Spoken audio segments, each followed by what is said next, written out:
Okay, readers, welcome back. So my name is Miss Juarez, and today we are going to be reading Caps for Sale, a tale of a peddler, some monkeys, and their monkey business, told and illustrated by Esfer Slavatkina.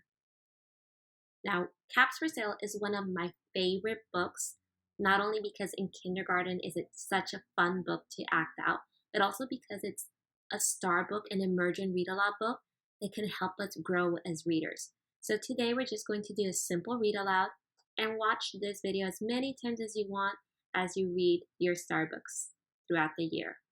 So ready? Caps for Sale. Caps for Sale. Caps for Sale, a tale of a peddler, some monkeys, and their monkey business, told and illustrated by Esfer Slavatkina. Once there was a peddler who sold caps, but he was not like an ordinary peddler carrying his wares on his back. He carried them on top of his head. First, he had his own checked cap, then a bunch of gray caps, then a bunch of brown caps, then a bunch of blue caps, and on the very top, a bunch of red caps. He walked up and down the streets, holding himself very straight so as not to upset his caps. As he went along, he called, "Caps! Caps for sale! 50 cents a cap!" One morning, he couldn't sell any caps. He walked up the street and he walked down the street, calling, "Caps! Caps for sale! 50 cents a cap!" But nobody wanted any caps that morning, not even a red cap. He began to feel very hungry, but he had no money for lunch. "I think I'll go for a walk in the country," said he, and he walked out of town slowly, slowly, so as not to upset his caps. He walked for a long time until he came to a great big tree. "That's a nice place for a rest," thought he, and he sat down very slowly under the tree and leaned back little by little against the tree trunk so as not to disturb the caps on his head. Then he put up his hand to feel if they were straight. First his own checked cap, then the gray caps, then the brown caps, then the blue caps, then the red caps on the very top. They were all there, so he went to sleep. He slept for a very long time. When he woke up, he was refreshed and rested. But before standing up, he felt with his hand to make sure his caps were in the right place. All he felt was his own checked cap. He looked to the right of him, no caps. He looked to the left of him, no caps. He looked in back of him, no caps. He looked behind the tree, no caps.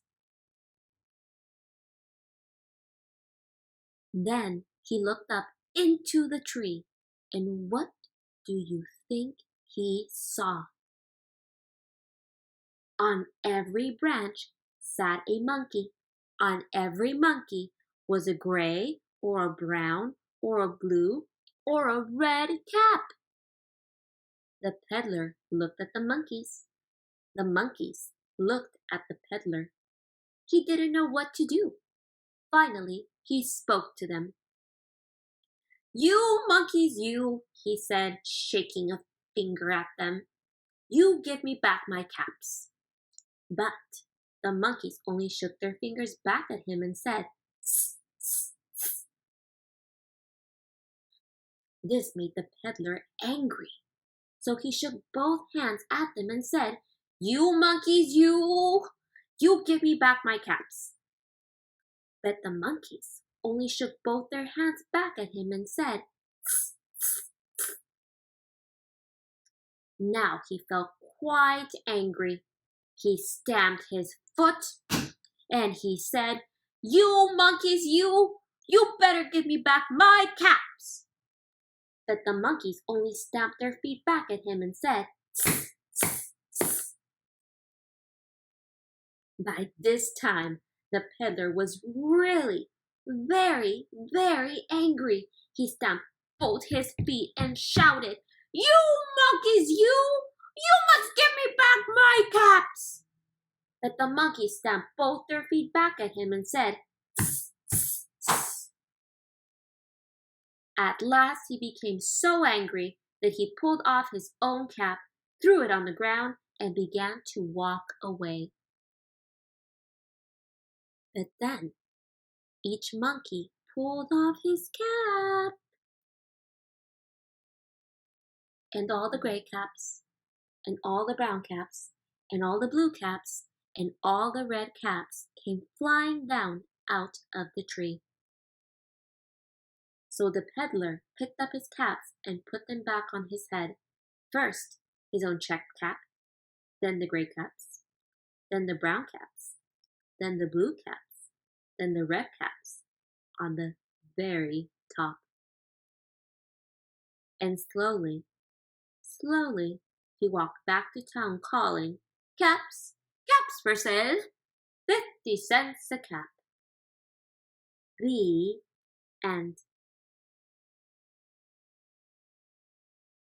Well, thank you for reading with me today, readers. I hope you enjoyed that Emerge and Read Aloud. I can't wait to read with you again next time. Bye-bye.